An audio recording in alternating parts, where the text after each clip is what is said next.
Hello বন্ধুরা, তোমাদের সবাইকে আমার এসএম ফুটবল জার্নি ইউটিউব চ্যানেলে আসার জন্য ধন্যবাদ জানাই। তো বন্ধুরা, আজকে তোমাদের সামনে যে গুরুত্বপূর্ণ ভিডিওটা তুলে ধরতে চলেছি সেটা হচ্ছে উইথ পার্টনার ট্রেনিং সেশন। সবার প্রথমেই বলি, football is a team game, মানে ফুটবল একটা দলবদ্ধ খেলা। একটা টিমে 11 জন প্লেয়ার থাকে। তুমি যদি একা ভালো প্লেয়ার হয়ে থাকো, তুমি একা কখনোই তোমার সর্বস্ব দিতে পারবে না এবং ভালো করে খেলতে পারবে না যদি তোমার টিমের সঙ্গে আন্ডারস্ট্যান্ডিং না থাকে। অবশ্যই তোমাকে ভালো খেলতে হলে তোমার সামনে যে সাপোর্টার থাকবে বা তোমার যে পার্টনার থাকবে তার সঙ্গে তোমার ভালো আন্ডারস্ট্যান্ডিং দরকার হবে, তাহলেই তুমি ভালো খেলতে পারবে, তুমি ইজিলি ম্যাচকে জিতিয়ে বেরিয়ে যেতে পারবে। তার জন্যই আজকের এই গুরুত্বপূর্ণ ভিডিওটা আমি তোমাদের সামনে তুলে ধরতে চলেছি। আজকের এই ভিডিওতে আমি তোমাদের কাছে শেয়ার করতে চলেছি যে তুমি কিভাবে তোমার ক্লোজ পার্টনার উইথ পার্টনারের সঙ্গে আন্ডারস্ট্যান্ডিং করে তোমরা দুজন বন্ধু মিলে ম্যাচকে উইন করে বেরিয়ে যেতে পারবে। চলো দেখা যাক আজকের গুরুত্বপূর্ণ video with partner training session.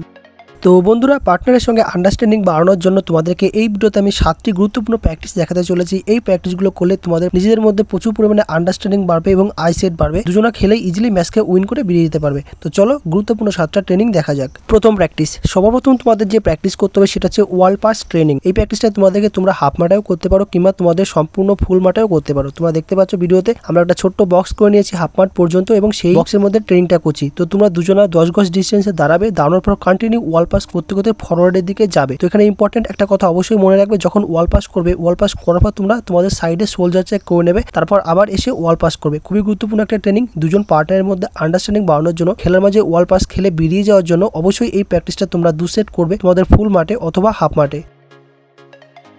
দ্বিতীয় প্র্যাকটিস, দ্বিতীয় যে গুরুত্বপূর্ণ প্র্যাকটিসটা তোমাদের করতে হবে পার্টনারের মধ্যে আন্ডারস্ট্যান্ডিং বাড়ানোর জন্য সেটা হচ্ছে ফার্স্ট বল বডি ওপেন রিসিভ করে চলে যাবে, তারপর সেখান থেকে বলটাকে তোমাদের পার্টনারকে পাস করবে। ফার্স্ট বল আমার পার্টনার আমাকে বাড়াচ্ছে, সেই বলটাকে আমি রিসিভ করে ফরওয়ার্ড দিকে আগিয়ে যাচ্ছি এবং তারপর পাস করছি, তার সঙ্গে সোলজার চেক করে নিচ্ছি। মানে খেলার সময় তুমি মিড হাফ করো, তুমি তোমার পার্টনার উইঙ্গারকে বল পাস দিলে, উইঙ্গার সেই বলটা ওয়ান টাচ সাইড দিকে চলে গেল এবং হাফ রান করলো এবং উইঙ্গার সেই বলটাকে পাসিং করে খেলে দিল, হাফ গিয়ে ফিনিশিং করলো। তো এরকম আন্ডারস্ট্যান্ডিং বাড়ানোর জন্য তোমরা দ্বিতীয় এই গুরুত্বপূর্ণ প্র্যাকটিসটা অবশ্যই করবে। তৃতীয় প্র্যাকটিস, 3 নম্বরে তোমাদের গুরুত্বপূর্ণ যে ইন্ডিভিজুয়াল স্কিল প্র্যাকটিস করতে হবে সেটা হচ্ছে তোমার পার্টনার এবার তোমাকে যে বলটা বাড়াবে সেই বলে তোমাকে রানিং বলে ইনসাইড আউটসাইড স্কিল করতে হবে। মানে ধরো তোমার সামনে একটা অপোনেন্ট প্লেয়ার রয়েছে, তোমাকে সামনে মিড হাফ থেকে কেউ পাস বাড়ালো, সেই বলটাকে তুমি যদি ধরে স্কিল করতে যাও বেশিরভাগ ক্ষেত্রে আটকে যাবে। আর সেই বলটা যদি তুমি রানিং বলে স্কিল ইউজ করতে পারো তাহলে সামনে যে অপোনেন্ট প্লেয়ার থাকবে ইজিলি কেটে যাবে। যত বড় প্লেয়ারই হোক, তুমি যদি সামনে রানিং বলে স্কিল ইউজ করতে পারো ইজিলি সেই প্লেয়ার কেটে যাবে। তো অবশ্যই সেম এই প্র্যাকটিসটা 2 সেট করবে। চতুর্থ প্র্যাকটিস, 4 নম্বরে যে গুরুত্বপূর্ণ প্র্যাকটিসটা দেখাতে চলেছি পার্টনারের সঙ্গে আন্ডারস্ট্যান্ডিং এর জন্য সেটা হচ্ছে তোমাকে এবার যে বলটা তোমার পার্টনার বাড়াবে সেই বলটা তুমি ইনসাইডে ধরে তোমার পার্টনারের দিকে চলে যাবে এবং তোমার পার্টনার তোমাকে বলটা বাড়িয়ে তোমার পেছন দিয়ে রান করবে এবং সেই বলটা তুমি না দেখেই খেলে দেবে। তোমরা এরকম সিচুয়েশন খেলার মাঝে অনেক দেখেছো, বড় বড় খেলা সাইড ব্যাক উইঙ্গারকে বল দিয়ে পেছন দিয়ে রান করে এবং উইঙ্গার ভেতরে গিয়ে ঢুকে গিয়ে সেই বলটা সাইডে খেলে দেয়, সাইড ব্যাক সেই বলটাকে ক্রসিং বা সেন্টারিং করে দেয়। তো এই ধরনের আন্ডারস্ট্যান্ডিং করার জন্য এবং খেলার মাঝে গোল ফিনিশিং করার জন্য অবশ্যই তোমরা চতুর্থ এই প্র্যাকটিসটা 2 সেট করবে। পঞ্চম প্র্যাকটিস, 5 নম্বরে তোমাদের গুরুত্বপূর্ণ যে প্র্যাকটিসটা করতে হবে স্কিলকে ডেভেলপ করার জন্য, ড্রিবলিং করার জন্য সেটা হচ্ছে রানিং বলেই তোমাকে আউটসাইড স্টেপ ওভার দিয়ে বডি ওপেন রিসিভ করে চলে যেতে হবে। ধরো তোমার সামনে একটা অপোনেন্ট প্লেয়ার রয়েছে, তুমি সেই বলটা ধরার আগে একটা আউটসাইড স্টেপ ওভার দিলে তখন প্লেয়ারটা ইজিলি যেদিকে স্টেপ ওভার দেবে সেদিকে চলে যাবে এবং তুমি বডি ওপেন রিসিভ করে ইজিলি গিয়ে ফ্রি খেলতে পারবে।